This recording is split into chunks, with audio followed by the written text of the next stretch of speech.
ఆ ఈశ్వరుడు ముక్కంటి దేవుడు, త్రిలోక పూజ్యుడు, గౌరీ వల్లభుడు, గంగాధరుడు, పంచభూతాలను పాలించే గణుడు, అష్టదిక్పాలకులను నడిపించే శివుడు, నవగ్రహాలను నియంత్రించే నాగరేశ్వరుడు కూడా ఆయనే.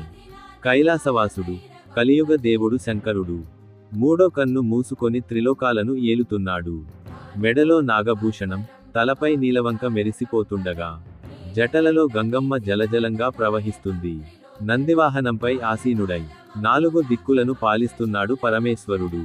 డమరుకాన్ని ధరించి జగత్తును నడిపిస్తున్న ఆ ఈశ్వరుడు, శ్రీశైలం శిఖరాన మల్లికార్జునుడు, కాశీపురంలో విశ్వనాథుడు, దక్షారామంలో భీమేశ్వరుడు, కాళేశ్వరంలో ముక్తేశ్వరుడు, వేములవాడ క్షేత్రంలో రాజరాజేశ్వరుడు, దేశమంతటా పార్వతీ పరమేశ్వరులుగా 12 జ్యోతిర్లింగాలుగా వెలసి, భక్తకోటికి భగవంతుడై వెలుగొందుతున్నాడు శివుడు.